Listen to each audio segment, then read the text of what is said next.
Hello dear students, एक बार फिर से मैं आपका वेलकम करता हूं अपनी चैनल बीआर एकेडमी में।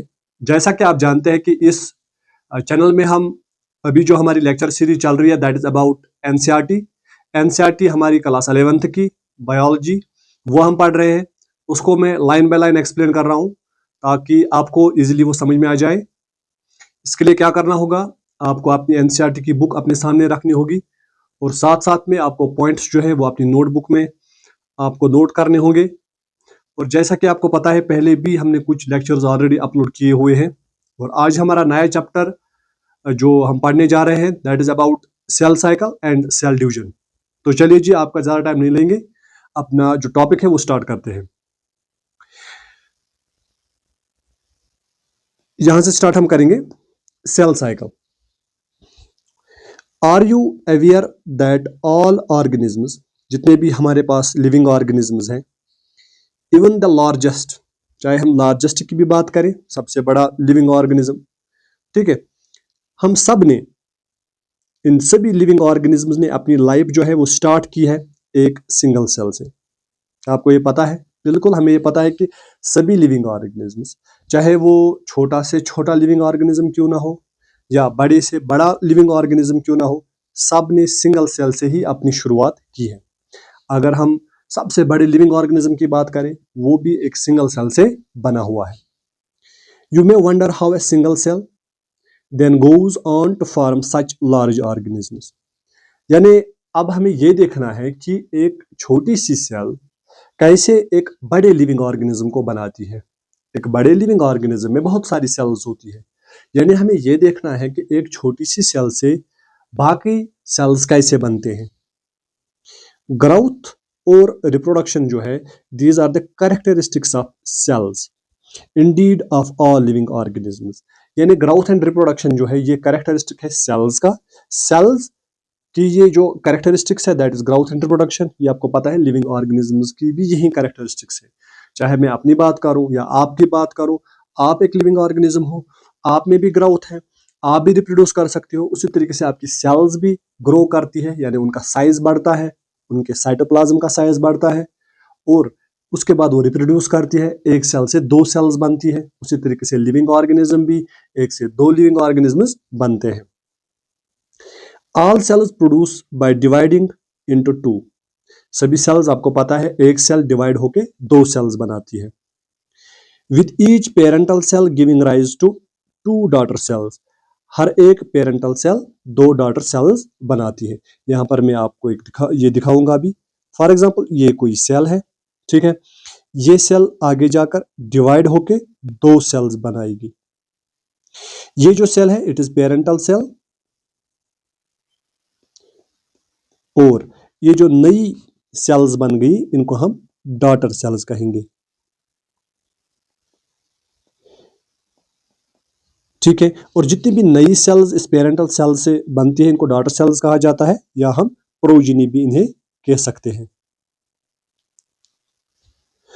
ठीक है। यहां तक मुझे उम्मीद है कि आपको समझ में आ रहा होगा। जब भी एक सेल डिवाइड करती है तो नई दो सेल्स बनती है। These newly formed daughter cells, जो न्यूली फॉर्म डॉटर सेल्स अभी आपने देखी, ये भी आगे जाके ग्रो करती है और डिवाइड करती है।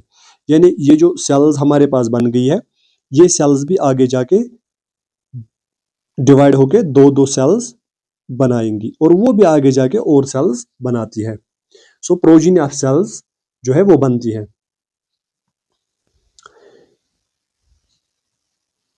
Giving rise to a new cell population that is formed by the growth and division of a single parental cell। यानी एक सिंगल पेरेंटल सेल से जितनी भी सेल्स आगे जाके बनती है उसकी डॉटर सेल्स, फिर उन डॉटर सेल्स की अपनी डॉटर सेल्स, वो सभी डॉटर सेल्स जो है प्रोजेनी कहलाती है।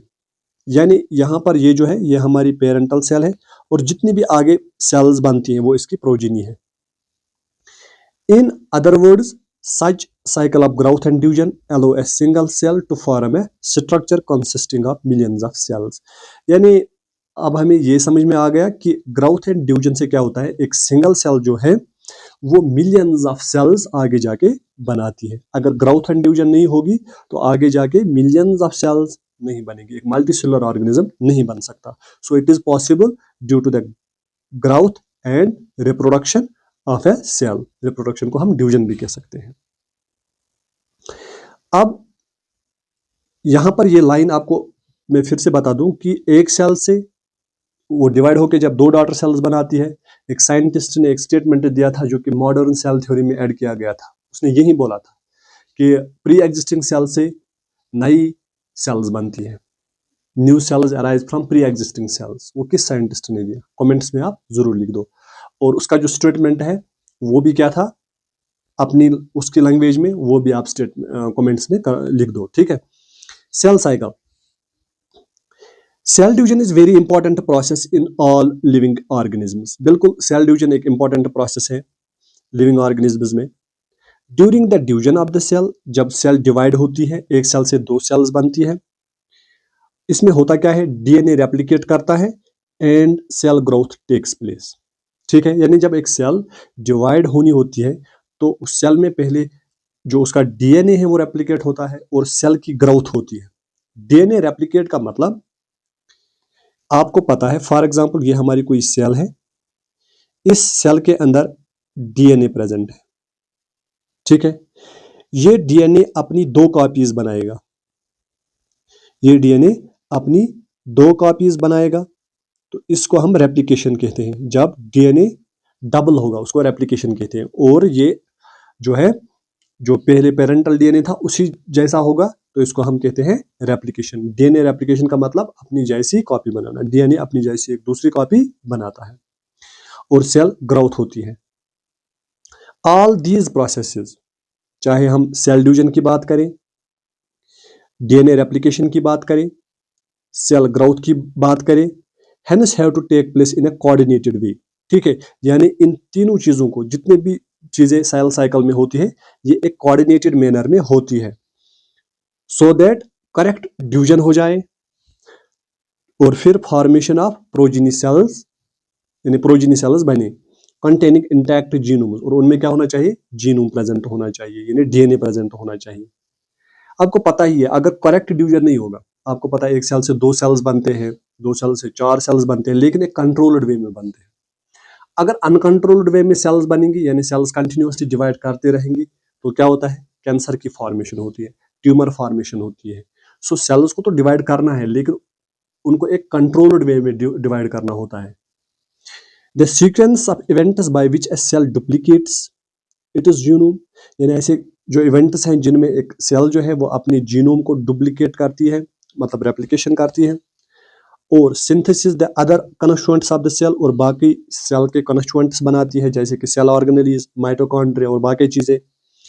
फाइनली सेल क्या करती है, डिवाइड, यानी जीनोम को डुप्लीकेट करती है, अपनी सेल ऑर्गेनेलीज को डबल कर लेती है, और उसके बाद सेल डिवाइड होती है और दो नई सेल्स बनती है जिनको हम डॉटर सेल्स कहते हैं।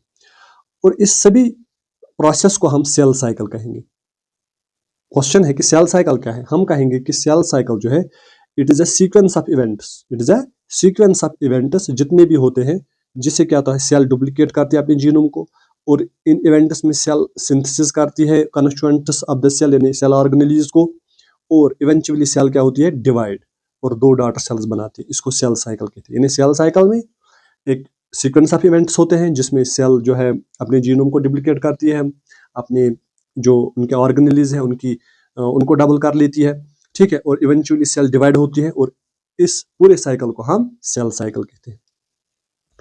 Although cell growth in terms of cytoplasmic increase is a continuous process, यानी सेल ग्रोथ जो है ये एक कंटिन्यूअस प्रोसेस है।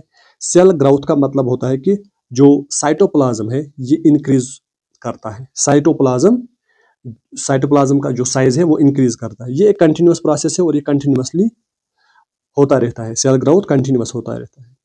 डीएनए सिंथेसिस ऑकर, ठीक है, यानी सेल ग्रोथ कंटिन्यूअस है, लेकिन जो डीएनए सिंथेसिस है ये एक स्पेसिफिक स्टेज सेल साइकिल के स्टेज में होता है। एक स्पेसिफिक सेल साइकिल का स्टेज है जिसमें डीएनए की सिंथेसिस होती है।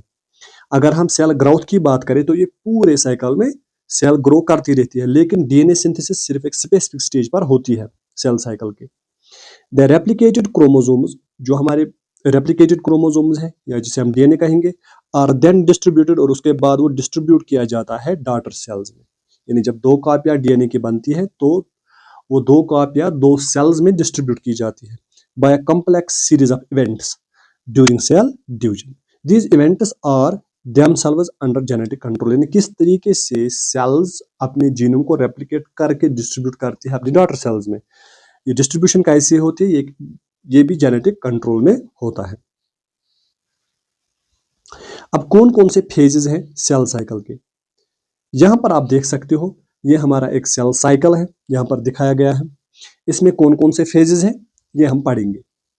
ए टिपिकल यूकेरियोटिक सेल, हमारे पास एक टिपिकल यूकेरियोटिक सेल अगर होगी तो उसमें क्या होता है, फॉर एग्जांपल ह्यूमन सेल, जब उसको हम कल्चर करते हैं तो एक ह्यूमन सेल जो है वो डिवाइड करती है, उसको डिवाइड करने के लिए 24 आवर्स लगते हैं, यानी एक दिन लगता है एक ह्यूमन सेल को डिवाइड होने में, ठीक है। However, this duration of cell cycle can vary from organism to organism, यानी ये सेल साइकिल जो है ये वेरी करता है फ्रॉम ऑर्गेनिज्म टू ऑर्गेनिज्म। किसी ऑर्गेनिज्म में 24 घंटे लग सकते हैं डिवाइड होने में, किसी सेल में उससे ज्यादा या उससे कम भी हो सकता है। It depends upon cell type कौन सी है।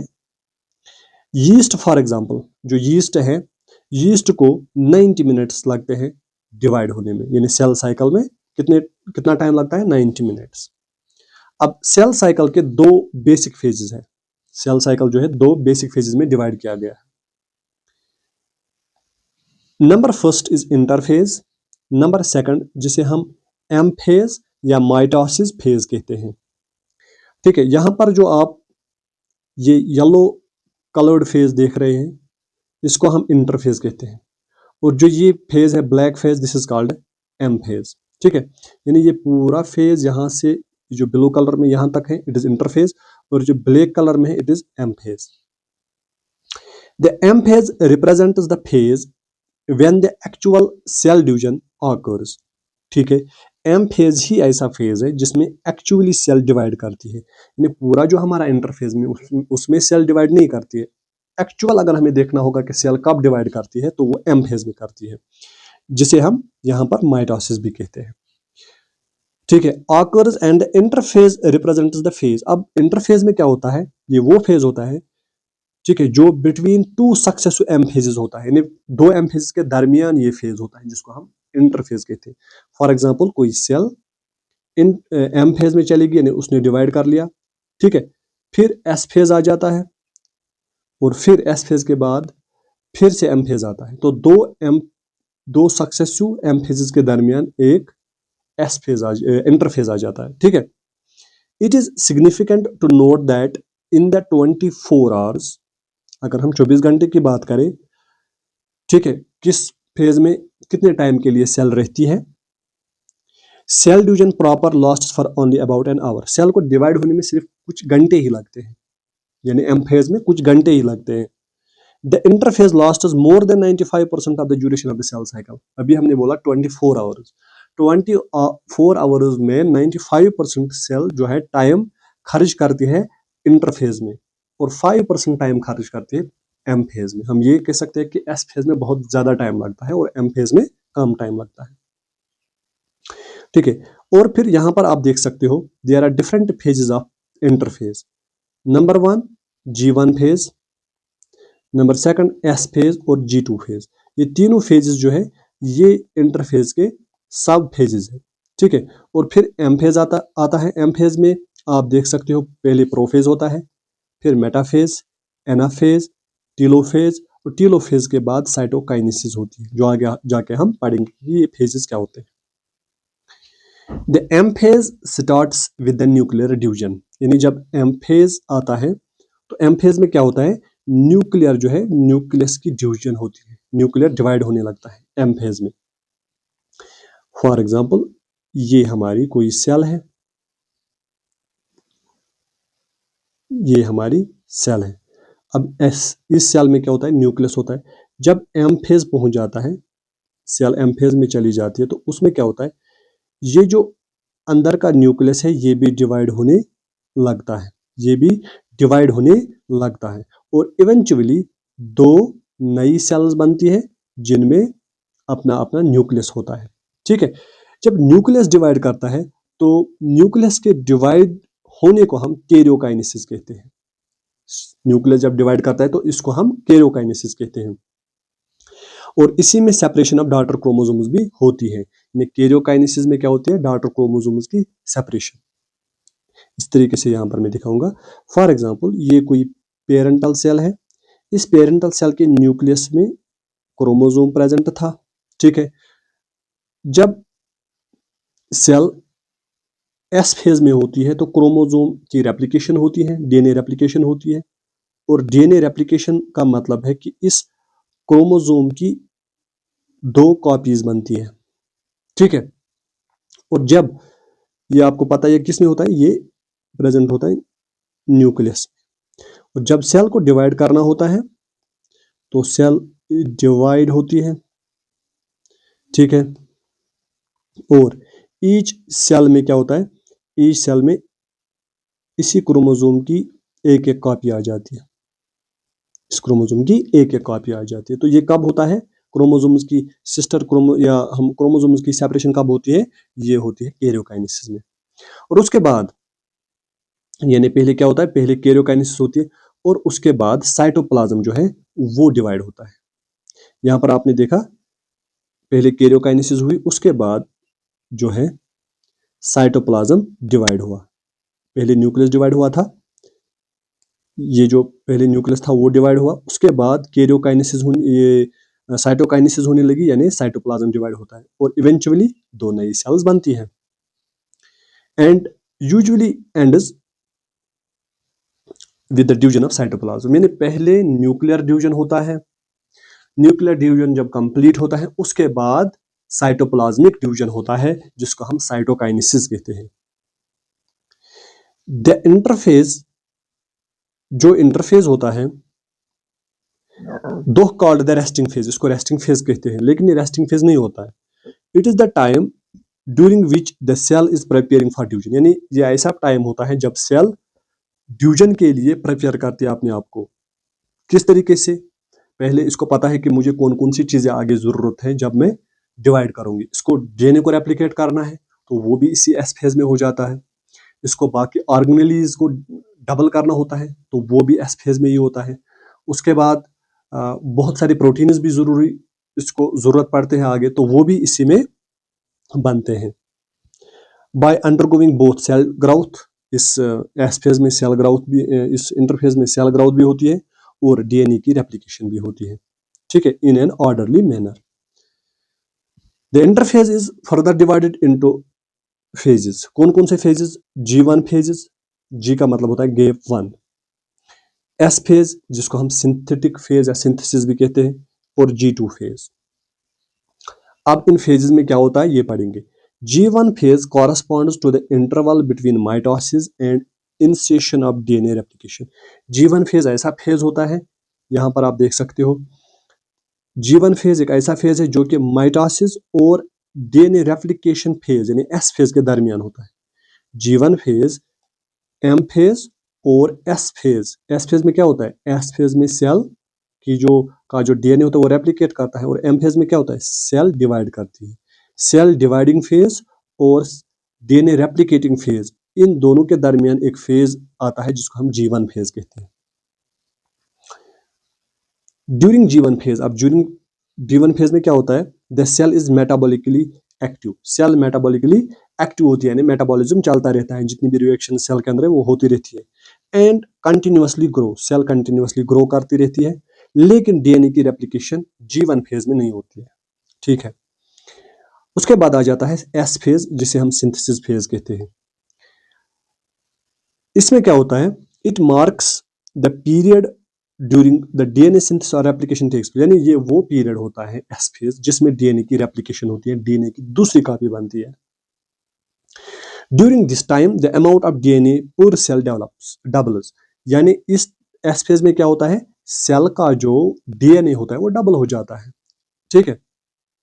If the initial amount of DNA is denoted as 2C, for example अगर सेल में जो इनिशियल डीएनए था दैट वाज 2C, जब ये एस फेज में पहुंच जाएगी ये सेल तो 2C डबल हो जाएगा, मतलब 4C बनेगा, 4C बनेगा, ठीक है। However there is no increase in the chromosome number, लेकिन क्रोमोसोम नंबर में इंक्रीज नहीं होगा। यहां पर आपको कंफ्यूजन हो सकता है, आप बोलोगे कि क्रोमोसोम पहले अगर एक था, जब एस फेज आ गया तो डीएनए रेप्लिकेट हो गया, तो 2 क्रोमोसोम्स बनने चाहिए। देखो पहले हमें यह पता होना चाहिए कि क्रोमोसोम होता क्या है। देखो क्रोमोसोम में फॉर एग्जांपल यहां पर मैं आपको दिखाऊंगा, ये हमारा कोई क्रोमोसोम है। इस क्रोमोसोम के 2 क्रोमेटिड्स होते हैं। ये हमारा एक क्रोमेटिड है, इन्हें 2 आर्म्स भी कह सकते हैं हम, क्रोमेटिड, और ये भी क्या है, क्रोमेटिड। ये दोनों जुड़े हुए होते हैं एट सेंट्रोमियर, एट सेंट्रोमियर। इसको हम कहते हैं क्रोमोसोम। यानी क्रोमोसोम का मतलब है क्रोमोसोम जिसमें 2 क्रोमेटिड्स होते हैं, ज्वाइंड एट द सेंट्रोमियर, इसको हम क्रोमोसोम कहेंगे। यानी जो हमारा क्रोमोसोम है, एक क्रोमोसोम हम तब मानते हैं जब एक सेंट्रोमियर प्रेजेंट होगा। यहां पर आप देख सकते हो 2 क्रोमेटिड्स हैं, लेकिन सेंट्रोमियर कितने हैं, सेंट्रोमियर यहां पर एक है, तो ये हो गया हमारा एक क्रोमोसोम। ठीक है, फॉर एग्जांपल इसको हमने पहले कहा था it is 2C, it is 2C। अब इस डीएनए ने रेप्लिकेट किया, यानी 2 कॉपीज बन गई इस क्रोमोसोम की। ठीक है, ये हमारी एक कॉपी है, ठीक है, और ये इसकी दूसरी कॉपी है, क्योंकि डीएनए ने रेप्लिकेट किया इस एस फेज में। लेकिन ये जुड़े हुए होते हैं at a single centromere, at a single centromere, तो ये तब भी एक ही क्रोमोसोम कहलाएगा, क्योंकि ये जो क्रोमेटिड्स है, ये 4 क्रोमेटिड्स, ये एक ही सेंट्रोमियर पर अटैच है। मैंने अभी बोला कि आप क्रोमोसोम्स को on the basis of centromere divide करते हो कि कितने क्रोमोसोम्स है। अगर सेंट्रोमियर एक है तो इसका मतलब हो गया कि एक क्रोमोसोम है। ठीक है, अब यहाँ पर सेंट्रोमियर एक है, लेकिन क्रोमेटिड्स कितने, 4, लेकिन ज्वाइंड है एट अ सिंगल सेंट्रोमियर, तो ये माना जाएगा एक क्रोमोसोम। तो यही हमने ऊपर पढ़ा कि 2C से 4C बनेगा, लेकिन क्रोमोसोम नंबर सेम रहेगा। ठीक है, यहां पर आप ये पॉइंट में आपको यहां पर नोट करवाऊंगा, ये जो फॉर एग्जांपल ये हमारा एक क्रोमेटिड है, ये इसकी कॉपी है, ये हमारा क्रोमेटिड है और ये इसकी कॉपी है, यानी ये क्रोमेटिड जो है इसकी कॉपी ये है। ठीक है, इन दोनों को हम कहेंगे सिस्टर क्रोमेटिड्स। ये दोनों क्या कहलाएंगी, सिस्टर क्रोमेटिड्स। यानी सिस्टर क्रोमेटिड्स जो है ये एक दूसरे की कॉपियां होती है। ठीक है, और ये ज्वाइंड होते हैं एट अ सिंगल सेंट्रोमियर। ठीक है, यहां तक समझ में आया होगा आपको। If the cell had diploid और 2n number of chromosomes eight G1, यानी अगर कोई सेल हमारे पास है जो कि डिप्लॉयड थी, डिप्लॉयड का मतलब हर एक क्रोमोसोम की 2-2 कॉपियां, 2-2 कॉपियां। फॉर एग्जांपल ये हमारा क्रोमोसोम नंबर 1 है, ठीक है, इसकी और एक कॉपी होगी, क्रोमोसोम नंबर 1 की 2 कॉपियां। तो ऐसे सेल्स को हम डिप्लॉयड सेल्स कहेंगे, यानी जब एक क्रोमोसोम की 2 कॉपियां प्रेजेंट होगी। यहां पर आप देख सकते हो ये एक क्रोमोसोम है और ये एक क्रोमोसोम है। ठीक है, ये एक क्रोमोसोम है और ये एक क्रोमोसोम है, लेकिन दोनों एक दूसरे की कॉपीज है। दोनों अलग अलग क्रोमोसोम्स तो हैं, लेकिन एक दूसरे की कॉपीज है। इनको हम होमोलॉगस क्रोमोसोम्स कहते हैं। ठीक है, these are homologous chromosomes, these are homologous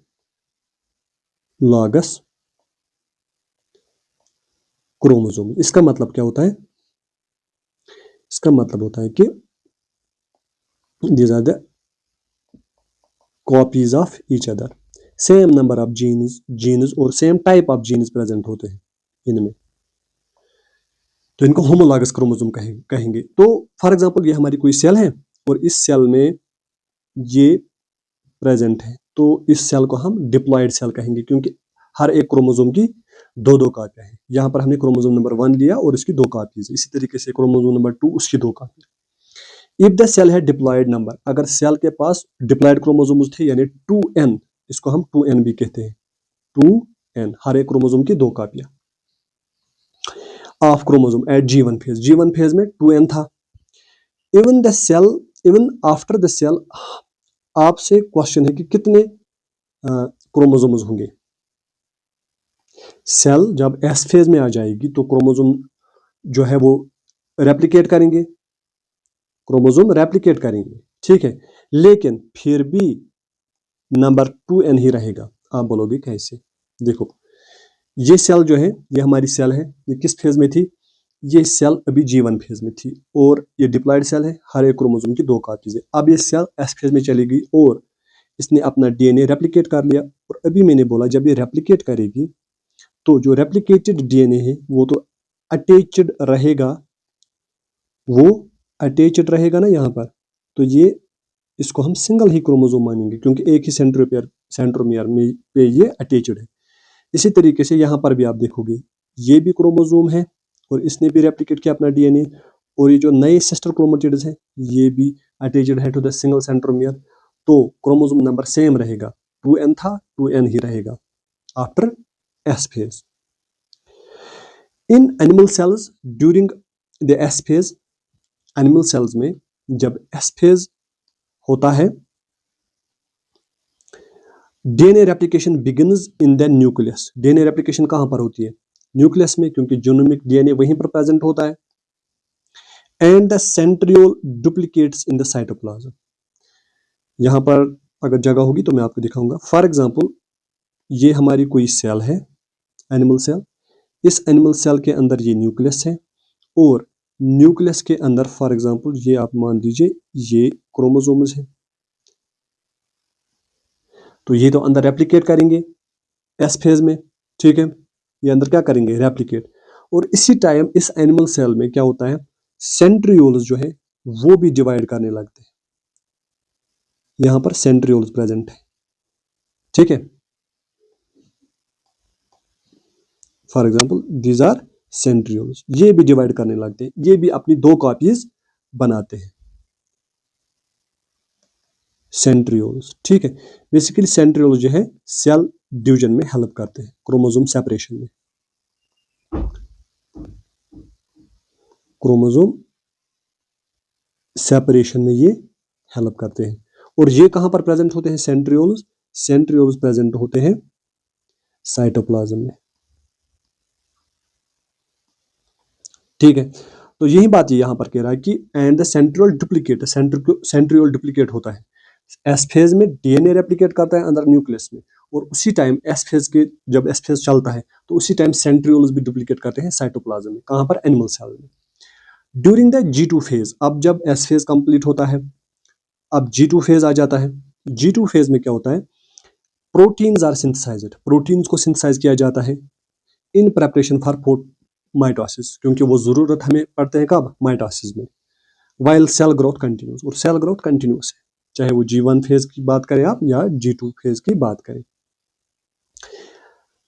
some cells in the adult animals do not appear to exhibit division, कुछ सेल्स ऐसी भी होती हैं एनिमल सेल्स में जो डिवाइड नहीं करती, and money other sales divide on the occasionally, और कुछ सेल्स ऐसी भी हैं जो कभी कभार डिवाइड करती है, यानी कुछ सेल्स जो कभी भी डिवाइड नहीं करती हैं, एक बार बन गई और फिर डिवाइड नहीं करती है। एग्जांपल है हार्ट सेल्स, ठीक है।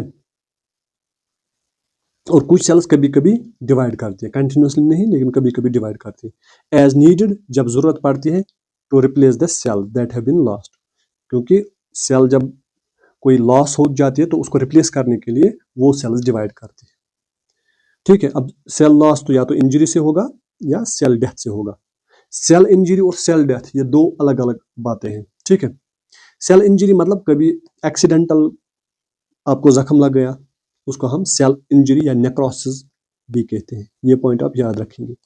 और सेल डेथ जो है ये एक नेचुरल फिनोमेना है जिसको हम एपोप्टोसिस कहते हैं,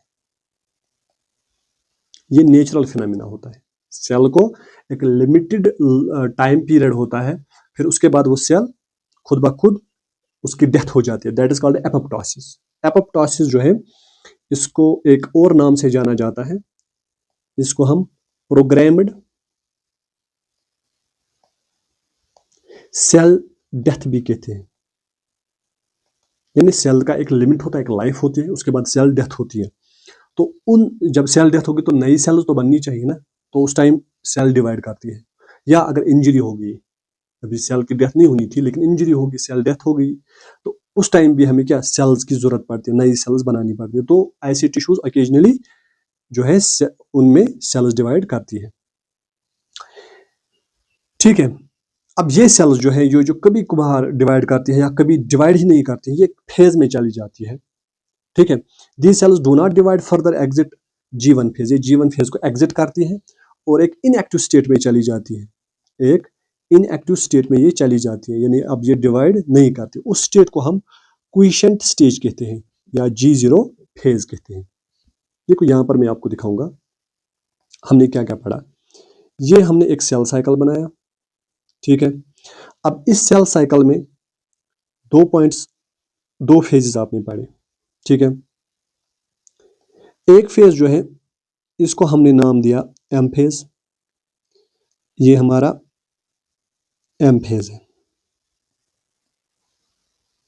ठीक है। इसको हम बाहर बनाएंगे क्योंकि जगह कम पड़ेगी। ये हमारा एम फेज है जिसमें क्या होता है, एक्चुअल सेल डिवीजन होती है। और ये जो फेज है इसको हमने क्या बोला था, को हमने नाम दिया था इंटरफेज। इंटरफेज के हमने 3 डिविजन्स कर लिए, ठीक है। एक फेज को हमने G1 फेज बोला, दूसरे फेज को हमने S फेज बोला जिसमें DNA की रेप्लिकेशन होती है, और gap phase 2।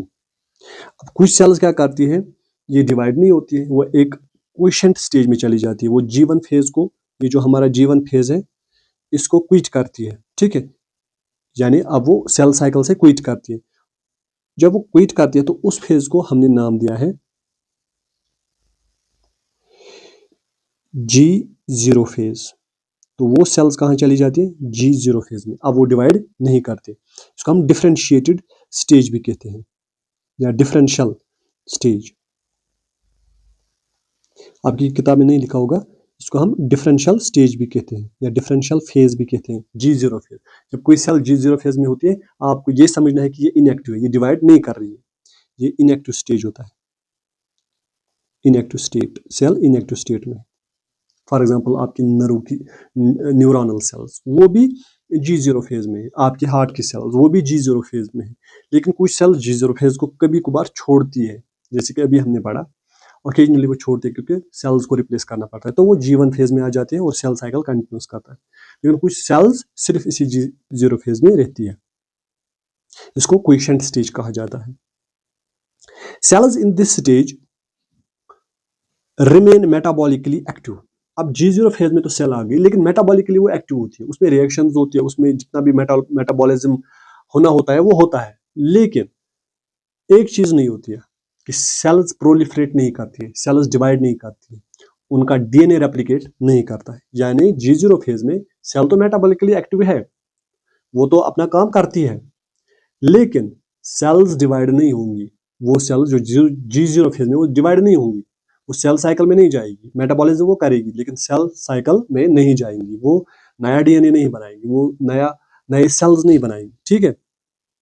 So they no longer proliferate unless, तब तक नहीं करेंगी जब तक ना उन्हें बोला जाए कि आप डिवाइड करो, जब तक ना ऐसी कंडीशंस वहां पर बनाई जाए ताकि वो सेल G0 फेज को छोड़े और G1 फेज में आ जाए, ठीक है। जब ऑर्गेनिज्म को रिक्वायरमेंट पड़ेगी तब वो G0 को छोड़कर सेल साइकिल में आ जाती है। In animals mitotic cell division is only seen in diploid somatic cells. देखो यहाँ पर आपको ये पॉइंट याद रखना है कि हमारी जो बॉडी है, हमारी जो एक लिविंग ऑर्गेनिज्म होता है, इसमें अगर हम अपनी बात करेंगे तो we have 2 types of cells, we have 2 types of cells. One is somatic cells जिन्हें हम बॉडी सेल्स भी कहते हैं। फॉर एग्जांपल आपकी स्किन की सेल्स, आपकी हार्ट की सेल्स, आपके ऑर्गन्स की जो इंटरनल ऑर्गन्स की सेल्स है वो सोमेटिक सेल्स है, आपकी लिवर की सेल्स है सोमेटिक सेल्स। और दूसरी टाइप ऑफ सेल्स होती हैं जिन्हें हम जर्म सेल्स कहते हैं या गोनेडल सेल्स भी कहते हैं। ठीक है। इनका काम क्या होता है? इनका काम होता है, ये प्रोड्यूस करती है इन मेल्स स्पर्म और इन फीमेल्स ओवम, जो कि हैप्लॉइड होते हैं। So we have two types of cells, one is somatic cell and second is germ cell. Somatic cell में जो हमारा डीएनए होता है that is 2n diploid. Germ cells में भी डिप्लॉइड होता है, लेकिन ये जब डिवाइड करती हैं तो ये बनाती हैं हैप्लॉइड सेल्स, ये बनाती है haploid cells like sperm like ovum. और सोमेटिक सेल्स जब डिवाइड करती है तो ये वापस सोमेटिक सेल ही बनाएगी, यानी डिवाइड होकर ये फिर से डिप्लॉइड नंबर को बरकरार रखेंगी। आई होप कि ये पॉइंट आपको समझ में आया होगा। So we have two types of cells, one is somatic cell and another is germ cell. फर्क क्या है? सोमेटिक सेल आगे जाके, सोमेटिक सेल डिप्लॉइड है, ये डिप्लॉइड सेल ही बनाएगी, और जर्म सेल आगे जाके हैप्लॉइड सेल्स बनाएगी।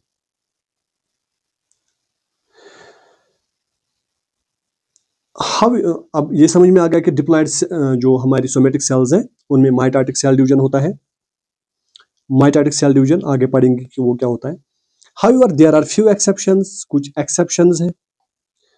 वायर डिप्लॉइड सेल्स डिवाइड, जहां पर डिप्लॉइड सेल्स डिवाइड होकर होती है माइटोसिस से, जहां पर हैप्लॉइड सेल्स डिवाइड होती है माइटोसिस। यानी अभी हमने देखा था somatic cells are diploid, they divide by mitosis, लेकिन कुछ हैप्लॉइड सेल्स भी है जो डिवाइड होती है by mitosis. For example male honey bees, ये इंपॉर्टेंट पॉइंट है, आपके एग्जाम में आएगा।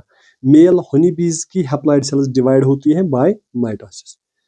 Against this the plants can show mitotic divisions, plant cells भी माइटोटिक डिविजन्स दिखाते हैं, हैप्लॉइड सेल्स में भी और डिप्लॉइड सेल्स में। ये एक्सेप्शंस है।